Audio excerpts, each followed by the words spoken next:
Good morning दोस्तों, जैसे हम लोग पिछले क्लास में पढ़े थे क्लास 8 का कंपेयरिंग क्वांटिटीज, जो अभी हम लोग हाफ ईयरली एग्ज़ाम के लिए रिवीजन कर रहे हैं। ठीक है, हम इसका अगला टॉपिक कंपाउंड इंटरेस्ट, इससे पहले वाले टॉपिक पढ़े थे percentage ratio, profit and loss. ठीक है, उसके आगे हम पढ़ेंगे ये कंपाउंड इंटरेस्ट। यदि पिछला वीडियो आप देखना चाहते थे, इस वीडियो के लिंक में दे देंगे, आप पिछला वीडियो देख सकते हैं। ठीक है, आज हम पढ़ लें कंपाउंड इंटरेस्ट। कंपाउंड इंटरेस्ट क्या होता है? कंपाउंड इंटरेस्ट वह होता है जो इंटरेस्ट पर इंटरेस्ट लगता है। इंटरेस्ट पे इंटरेस्ट लगता है। हम लोग पिछले कक्षा में पढ़े थे सिंपल इंटरेस्ट। सिंपल इंटरेस्ट में यह होता था कि यह केवल इंटरेस्ट ही लगता था, केवल कितना भी ईयर के लिए हम भी अमाउंट लेते हैं उसका इंटरेस्ट पे करना पड़ता था, तो इंटरेस्ट पर इंटरेस्ट नहीं लगता था। जैसे हम लोग यही इसी क्वेश्चन को, प्रश्न को देखते हैं। इस जैसे लिखा हुआ एक sum of 10,000 is borrowed at a rate of interest 10% per annum for 2 years. कह रहा है एक आदमी है जो 10,000 रुपया उधार लेता है 10% प्रति वर्ष के हिसाब से। कितने सालों के लिए? 2 सालों के लिए। तो हम इसका सिंपल इंटरेस्ट देखते हैं। ठीक, इसका सिंपल इंटरेस्ट देखते हैं। तो सिंपल इंटरेस्ट में एकदम सिंपल इंटरेस्ट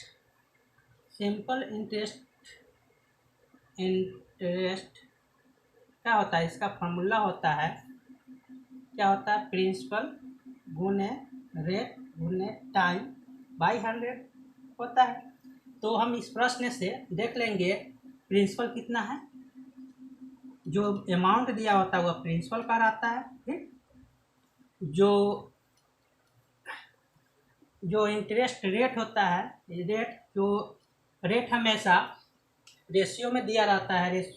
परसेंटेज का साइन दिया रहता है, परसेंटेज का हमेशा साइन दिया जाता है। कितना परसेंट है? 10%, और टाइम 2 ईयर्स। ठीक, यही दिया हुआ है। कितना होगा? हमें इसको हम सीधे हल कर लेंगे। 10,000 गुने 10 गुने 2 बाई 100, इसको काट देंगे, यानी कि कितना हो गया? 2, कितना हो गया? 2,000 रुपये। यानी सिंपल इंटरेस्ट 2 सालों में कितना हो गया? एस आई कितना होगा? 2,000 रुपया हो गया। ठीक, एस आई 2,000। लेकिन हम कंपाउंड इंटरेस्ट पढ़ेंगे। क्या? कंपाउंड इंटरेस्ट पढ़ेंगे। कंपाउंड इंटरेस्ट में ऐसा नहीं होता है। क्या? कंपाउंड इंटरेस्ट में ऐसा नहीं होता है। उसमें जो हमको कहता है प्रति एनम, जैसे पर एनम दिया हुआ है ना, पर एनम वो दिया रहेगा, तो प्रति वर्ष जो इंटरेस्ट आएगा, इंटरेस्ट पर इंटरेस्ट, यानी कि जैसे हम लोग गांव घर में, अपने शहर में जो व्यवसायी होता है या कोई आदमी होता है जो ब्याज पर पैसा लगाता है, तो वो ब्याज पर जो पैसा लगाता है तो इंटरेस्ट पर इंटरेस्ट लेता है, यानी ब्याज पर लेता है। उसी प्रकार कंपाउंड इंटरेस्ट में भी ब्याज पर ब्याज लेता है। तो उसमें शर्त लगता है, पर एनम शर्त रहता है, पर हाफ ईयरली शर्त रहता है, पर थर्ड ईयरली होता है। यानी कि जैसा जैसा होता है उस पर निर्धारित करेंगे। तब पर एनम में कहेगा तो वो प्रति वर्ष क्या होगा? उसका प्रति वर्ष क्या होगा? ब्याज मूलधन में जुट जाएगा। ब्याज मूलधन में जुट कर वो पूरा मिश्रधन बन जाएगा, और उस मिश्रधन पर फिर ब्याज चलने लगेगा, जैसे हम कुछ प्रश्न में देख रहे हैं। ठीक, जैसे हम अब कंपाउंड इंटरेस्ट बनाने जा रहे हैं, तो प्रिंसिपल उतना ही रहेगा, रेट वही है, और समय पहले हम सिंपल इंटरेस्ट के सहारे पढ़ेंगे। क्या? पहले हम सिंपल इंटरेस्ट के सहारे कंपाउंड इंटरेस्ट निकालेंगे, तब हम बाद में क्या इसका फॉर्मूला जानेंगे। ठीक, पहले 10,000 हुआ, रेट 10% हुआ, और समय 2 वर्ष के लिए निकालना है ना, 2 वर्ष के लिए। तो हम पहले क्या करेंगे? 2 ईयर्स के लिए निकालना है, तो पहले हम फर्स्ट ईयर का निकालते। क्या? फर्स्ट ईयर का एस आई कितना होगा? ठीक, फर्स्ट ईयर का एस आई हो जाएगा, फर्स्ट ईयर का एस आई पी गुने आर गुने टी बाई 100। पी कितना हो गया? 10,000। आर कितना हो गया? 10। और समय तो फर्स्ट ईयर है ना, पहले साल के लिए, तो 1 वर्ष होगा 1/100। ठीक, इसको 2 जीरो से जोड़ कर रहा है, इसका इंटरेस्ट हो गया कितना 10,000 रुपया, सॉरी 1,000 रुपया, कितना 1,000 रुपया। अब क्या होगा कंपाउंड इंटरेस्ट में होता है पहले साल में क्या पर एनम का है ना, तो एक वर्ष पर जुट जाएगा, क्या होगा जुट जाएगा, क्या कहलाएगा वो अमाउंट हो जाएगा, कितना होगा एक साल बाद उसका अमाउंट कितना हो जाएगा प्रिंसिपल 10,000 रुपया तो हम दिए थे, अब 10,000 रुपया दे दिए और 1,000 रुपया हमको क्या आ गया 1,000 रुपया हमको ब्याज के रूप में आ गया, इंटरेस्ट के रूप में, तो टोटल कितना हो गया 11,000 रुपया, कितना हो गया 11,000 रुपया हो गया। अब जो दूसरे वर्ष में हमको ब्याज चलेगा अब 11,000 रुपया पर चलेगा, कितना 11,000 पर। दोस्तों इसी को कहते हैं इंटरेस्ट पर इंटरेस्ट चलेगा, ठीक है। तब दूसरे वर्ष के लिए क्या नहीं सेकेंड ईयर, क्या सेकेंड ईयर का कितना ब्याज होगा, इसी SI, ठीक SI हो जाएगा कितना होगा P गुने R गुने T बाई 100, जैसा आप लोग जानते हैं पिछली कक्षा में पढ़े हुए SI का फार्मूला, ठीक है। तो P हो गया, P अब कौन काम करेगा दोस्तों, अब ये काम करेगा कौन, जो सेकेंड फर्स्ट ईयर के अंत में जो हमको अमाउंट प्राप्त होगा वही हमको P काम करेगा, ठीक। कितना हो गया 11 हो गया गुने R कितना हो जाएगा, R जो दिया होता है वही होता है। अब सेकेंड ईयर और दूसरे साल में एक साल का तो निकाल लिए, अब एक साल का और निकालेंगे तो एक साल ये हो गया, तो हो गया 00, 2 जीरो से 2 जीरो हो गया दोस्तों, यहाँ पर हो गया 11, कितना हो गया इसका ब्याज 1,100 रुपया हो गया। तो यहाँ सेकेंड वर्ष के अंत में कितना अमाउंट हो जाएगा, सेकेंड वर्ष के अंत में कितना इसका अमाउंट हो जाएगा, देखिए कितना था 11,000 अब प्लस 1,100 जुट जाएगा, ठीक। कितना हो जाएगा 0 0 1 2 1, कितना हो गया 12,100। दोस्तों देखिए 2 साल का SI ब्याज कितना अमाउंट कितना था, 2 साल में SI का अमाउंट कितना था 10,000 अब प्लस 2,000, यही ना अमाउंट होता है। अमाउंट वाला फार्मूला आप लोग पढ़े होइएगा, प्रिंसिपल प्लस SI जो सिंपल इंटरेस्ट होता है वो, ठीक। तो यही हो गया P यानी कितना 12,000। दोस्तों अब यहाँ हमको यह समझ देखिए 2 साल का कंपाउंड इंटरेस्ट कहलाया और 2 साल का ये सिंपल इंटरेस्ट कहलाया। तो 2 साल में सिंपल इंटरेस्ट 1,200 होता है, 2 साल का कंपाउंड इंटरेस्ट 12,100 होता है। तो इस पे इंटरेस्ट पर इंटरेस्ट काम किया, इस तरह सीधे साधारण काम किया, तो इसी को कंपाउंड इंटरेस्ट के नाम से जानते हैं। कंपाउंड कोई पूछेगा आपसे कंपाउंड इंटरेस्ट क्या होता है, तो वैसा इंटरेस्ट होता है जो जिस शर्त पर दिया गया हो, जिस शर्त पर दिया गया हो, वार्षिक, तिमाही, छमाही या पर मंथली, ठीक, जिस शर्त पर दिया गया हो उस शर्त पर इंटरेस्ट लगता है, यानी ब्याज पर ब्याज लगता है, उसी को कंपाउंड इंटरेस्ट के नाम से जानते हैं।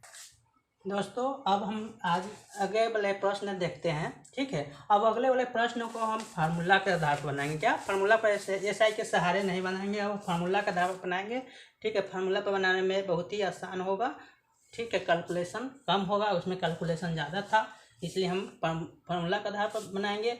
दोस्तों हम लोग जैसा हम कह रहे हैं पिछले वीडियो में बोले हुए थे, प्रश्न बनाने से पहले प्रश्न को हम समझने की कोशिश करेंगे, एक बार में नहीं समझ में आया 2 बार समझेंगे, समझने की कोशिश करें हमेशा। क्या कर रहा है, find CI on 1,000 for 2 years at 10% per annum compounded annually। दोस्तों हमको अब आगे वाले प्रश्न में यह ध्यान देना होगा क्या कर रहा है, यानी कह रहा है कि कंपाउंड इंटरेस्ट निकालने को बोल रहा है 1,000 रुपये का 2 वर्ष के लिए 10% पर एनम, क्या कर रहा है पर एनम वार्षिक, यानी कि इसका जो ब्याज का इंटरेस्ट होगा, इंटरेस्ट पर इंटरेस्ट लगेगा, कितने वर्षों पर लगेगा 1 वर्ष, प्रति वर्ष लगेगा, क्या प्रति वर्ष लगेगा, ठीक है। तो इसी पर कर लेंगे। तो इसका फार्मूला होता है क्या होता है, तो क्या बोल रहा है हमको फाइंड CI, क्या लिखा है CI निकालने के लिए बोला है, यानी कंपाउंड इंटरेस्ट बोला है निकालने के लिए, क्या बोला है कंपाउंड इंटरेस्ट। तो कंपाउंड इंटरेस्ट का फार्मूला होता है CI बराबर फार्मूला होता है P गुने 1 प्लस आर बाई 100 के पावर n माइनस पी। ठीक, यही फार्मूला होता है। देखिए तब हमको अब यहाँ से मालूम चलेगा पी कितना है। पी बता 1000 यानी 1000। आर कितना हो गया 10%, और समय कितना हो गया n 2 years। ठीक, तो हो गया, इसमें सिर्फ बैठा देंगे। पी कितना है 1000। ठीक, आर 1 प्लस आर 10/100, एन कितना है 2 माइनस 1000। ठीक, इसको हल करेंगे। ठीक है, ये 1 0 से 1 0 कैंसिल, 10 हो गया, तो 10 प्लस 1 1000 11/10 गुने 11/10 माइनस इतना 1 0 से 1 0 1 0 से 1 0, इसको गुना करके लिख देंगे।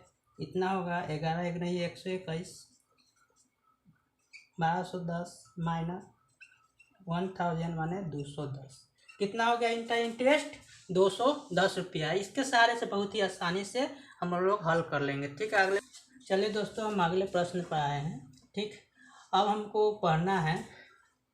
ठीक है, क्या रेट कंपाउंडेड एनुअली और हाफ ईयरली, जैसा हम पिछले वीडियो में डिस्कस किए हैं। ठीक, यानी इसी वीडियो अगले प्रश्न में देखें एनुअली और हाफ ईयरली रहेगा तब क्या करेंगे। ठीक है, एनुअली का मतलब होता है जो इसका इंटरेस्ट होता है ना, जो पर एनम, यानी एनुअली माने उसके अगले बरस अमाउंट बन जाता है। अमाउंट यानी कि प्रिंसिपल और इंटरेस्ट मिलकर उस पर इंटरेस्ट लगता है। ठीक, एनुअल पर। लेकिन हाफ ईयरली में क्या होता है, हाफ ईयरली माने होता है कि 6 मंथ यानी 6 मंथ पर ही अमाउंट पर यानी कि प्रिंसिपल और इंटरेस्ट मिलकर हाफ ईयरली में ही उसका क्या हो जाता है इंटरेस्ट लग जाता है। ठीक है, जैसे हम एक प्रश्न समझाते हैं, यानी कोई हमको 500 रुपया दिया, यानी 6 मंथ में, यानी 6 मंथ में ही उसका इंटरेस्ट क्या हो गया 40 रुपया हो गया।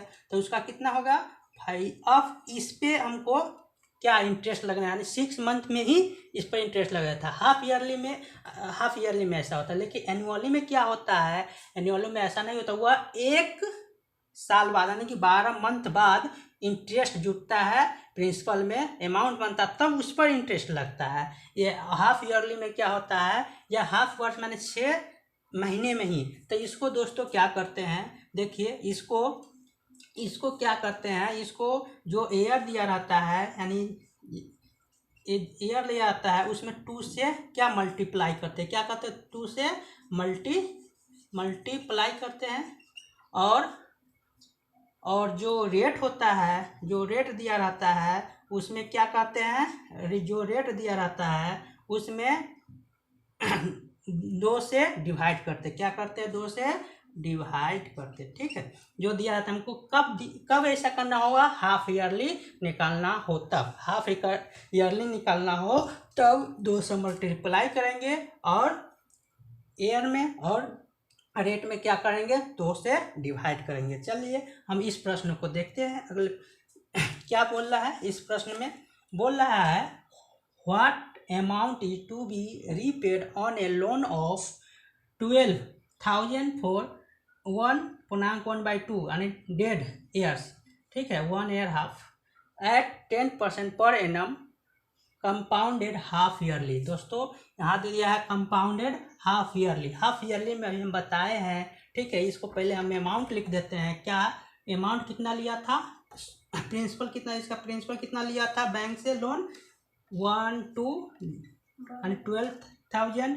ठीक है, और रेट कितना पर दिया था, वो रेट दिया था 10% पे, और कितने वर्ष के लिया था, इसको 1/1/2 इसको लिख सकते हैं 3/2, इतना ईयर के लिए लिया था।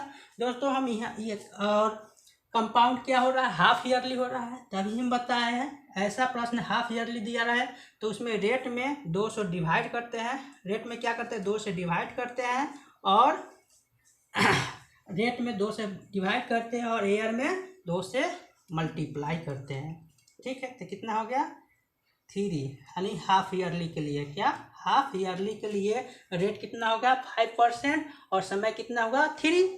अब यहाँ से हम क्या अमाउंट हमको पूछ रहा है, क्या अमाउंट पूछ रहा है, तो अमाउंट का फार्मूला लगा देंगे। तो अमाउंट वाला यहाँ फार्मूला हो जाएगा ए बराबर P इंटू 1 प्लस R/100 के पावर n। दोस्तों अमाउंट वाला ये फार्मूला हो गया। और सी आई वाला फार्मूला आपको बताए थे, सी आई वाला फार्मूला होता है P इंटू 1 प्लस R/100 के पावर n माइनस पी। ठीक, इसमें से माइनस पी घटा देंगे तो सी आई बन जाएगा, इसमें माइनस पी नहीं घटाएंगे तो अमाउंट रहेगा। ठीक, तो अमाउंट वाला ये हो गया। तो अमाउंट हमको दे दिया, प्रिंसिपल कितना है 12,000। ठीक, और 1 प्लस रेट हाफ ईयरली के लिए हम गणना कर रहे हैं ना, क्या करने के लिए जब हम गणना कर रहे हैं हाफ ईयरली के लिए। ठीक है, हाफ ईयरली के कितना हो जाएगा 5/100, n कितना हो गया 3। ठीक, अब इसको हम 12, ठीक है, इसको काट देंगे 20×500। ठीक, तो हो जाएगा वो 1 प्लस 1/20 पावर 3। इसको हल कर लेंगे, हल कीजिए 20 प्लस 1। ठीक है, इसको 21/20 गुने 21/20 21/20 क्यों 3 बार किया, क्योंकि 3 पावर है इसका। ठीक है, 1 0 से 1 0, 1 0 से 1 0, 1 0 से 1 0, इसको काट देंगे 6 बार में 6 12, 3 गुना 6, और इसको मल्टीप्लाई करके लिख देंगे, निकाल। अब इसको सोल्यूशन करने के बाद, इसको गणना करने के बाद आपको हमको आंसर आएगा 13,891.50। ठीक है, तो मेरा ए हो गया। ठीक है, हाफ ईयरली में क्या करते हैं दोस्तों, रेट क्या होता है हाफ होता है, ईयर क्या होगा दोगुना हो जाता है। ठीक है, या आप इतना नहीं करना चाहते हैं तो आप क्या करते हैं, सीधे क्या कर देंगे फार्मूला में ही हम क्या कर देंगे, हाफ ईयरली के लिए फार्मूला एक अलग बना लेंगे। हाफ ईयरली के लिए फार्मूला क्या बना लेंगे, फार्मूला में ही 2 से गुना कर देंगे, कितने एन में, और रेट में 2 से भाग दे देंगे। तो इसका फार्मूला हो जाएगा अमाउंट बराबर दोस्तों, अमाउंट वाला फार्मूला हो जाएगा R/2, क्योंकि हाफ ईयरली में R में 2 से डिवाइड करते इसे R/2 लिख दिए हैं, और n में 2 से गुना करते तो 2n हो गया। दोस्तों यही हो जाएगा P into 1 plus R/200 into 2n, ये होगा ए के लिए। यही में सी आई बोलता, सी आई कंपाउंड इंटरेस्ट। दोस्तों ये हाफ ईयरली के लिए है, ध्यान में रखना। ठीक, ये हाफ ईयरली के लिए ये इसी में ये हो जाएगा P into 1 plus R/200 2n minus P। ठीक है, ये हाफ ईयरली के लिए है। ठीक, तो दोस्तों हम ये फार्मूला बार बार याद करने की अपेक्षा है, हमको यही सुटेबल लगता है। जो आपको सुटेबल लगे उस पर बना लेना, इस पर बनाना या इस पर बनाना ना। ठीक है, सभी ठीक है। चलिए हम अगला प्रश्न देखते हैं। दिया हुआ है the population of A city was 20,000 in the year 1997। कह रहा है किसी शहर की जनसंख्या 1997 में 20,000 थी।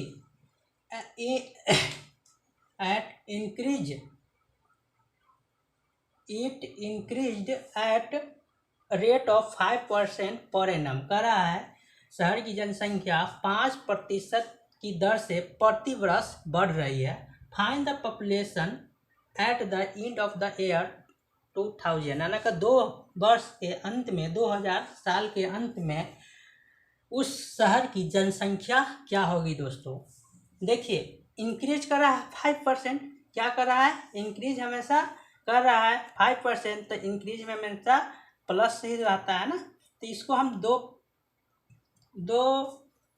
मेथड से बना सकते हैं। पहला मेथड यह है कि परसेंटेज के आधार पर भी बना सकते हैं। दूसरा मेथड क्या है, कंपाउंड इंटरेस्ट के मेथड से भी बना सकते हैं। ठीक, उस पर भी हम बना सकते हैं। तो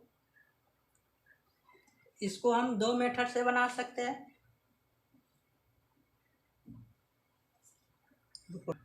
दोस्तों अब हम इसमें देखते हैं। देखिए 1997 में इसकी जनसंख्या की कितनी थी, 1997 में कितनी जनसंख्या थी 20,000 यानी 20,000। 2,000 के वर्ष में हमको पूछ रहा है, ठीक है।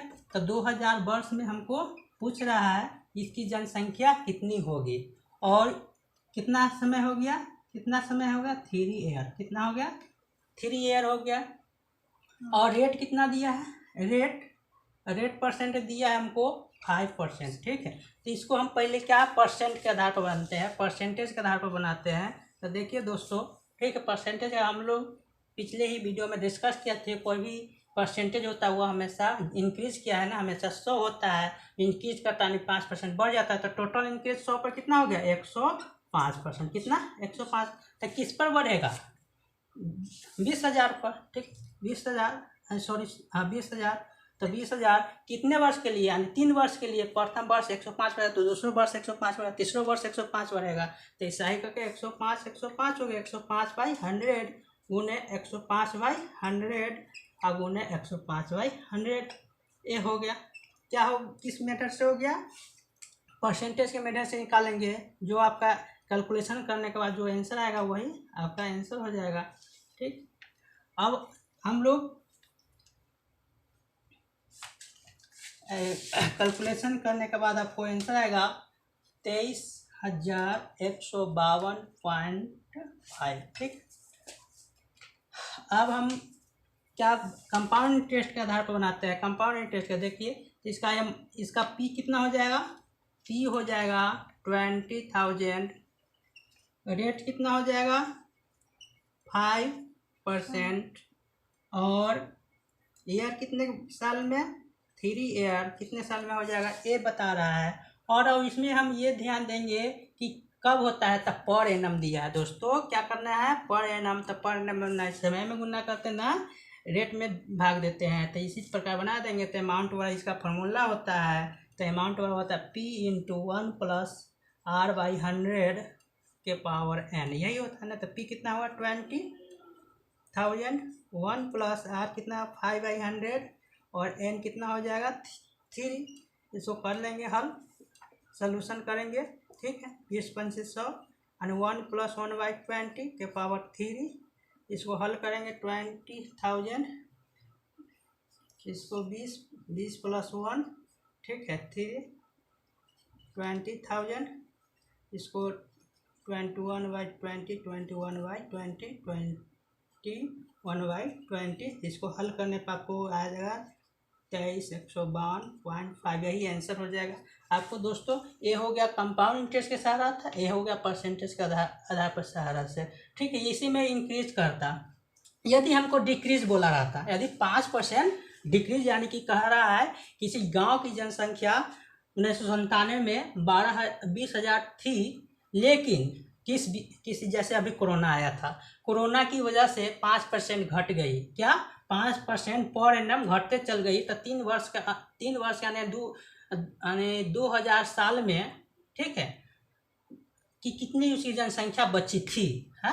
तो क्या करेंगे दोस्तों वहाँ पर करेंगे, इन डिक्रीज रहता ना, डिक्रीज रहता तो जैसे 100 में 105 जोड़े थे, उसी प्रकार 100 में 5 घटा देते हैं। तो 9,500, 9,500, 9,500।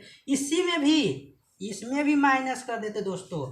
पर एनम वाला में भी डिक्रीज रहता तो एक बार क्या कर देते, माइनस कर देते प्लस की जगह पर, तो हमको निकल जाता। तो डिक्रीज रहता तो, ठीक। इंक्रीज है तो इंक्रीज के आधार पर बनाया, डिक्रीज रहता तो डिक्रीज के आधार पर बनाते। चलिए आगे प्रश्न में देखते हैं दोस्तों। ये दिया हुआ है प्रश्न, पहले हम पढ़ के समझते हैं, पहले समझना जरूरी है, ठीक है। बोल रहा है a TV was bought at a price of 21,000। कहता है एक टीवी का दाम 21,000 रुपये था। आफ्टर 1 ईयर, माने 1 साल के बाद, the value of the TV was depreciated. Depreciated माने डिक्रीज हो गया। क्या हो गया, डिक्रीज हो गया। कितने परसेंट की दर से, 5% की दर से। तो कहता है 1 वर्ष के बाद टीवी का वैल्यू कितना होगा। इससे पिछले ही क्या हम लोग डिस्कस किए थे प्रश्न में कि डिक्रीज रहेगा तो माइनस कर देंगे, और इंक्रीज रहेगा तो प्लस कर देंगे, ठीक है। तो दोस्तों हम पहले एक मेथड से बनाते हैं, परसेंटेज वाला मेथड से। डिक्रीज है तो कोई परसेंटेज हमेशा क्या होता है, 100 होता है, तो डिक्रीज कर रहा है, उसमें से डिक्रीज कर देंगे। 5 में कितना हो गया 95 दोस्तों। तो कितना था 21,000, कितना हो गया 95 घटा 9500, ठीक। तो इसको गुना करके लिख देंगे, 2 जीरो से 2 जीरो कट गया, ठीक। इसको गुना करने पे हमको आ जाएगा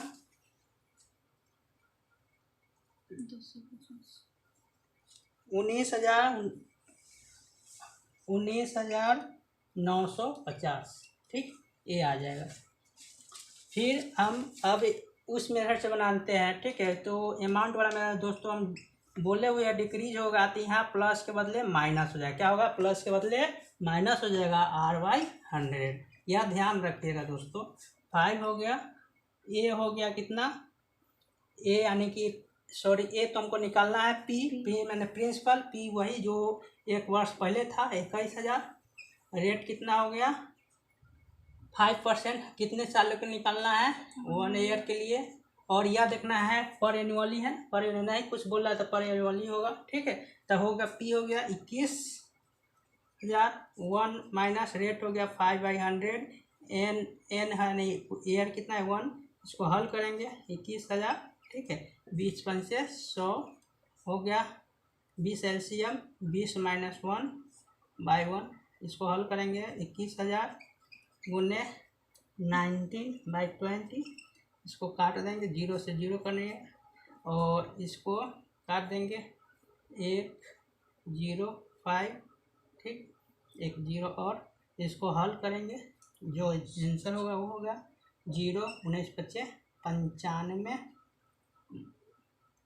और 19 इकाई 19,950 रुपया आंसर हो गया, यही हो गया। अब इसी चैप्टर आज रिवीजन चैप्टर 1 समाप्त हो गया। अब अगले चैप्टर मिलेंगे दोस्तों, जब तक के लिए बाय।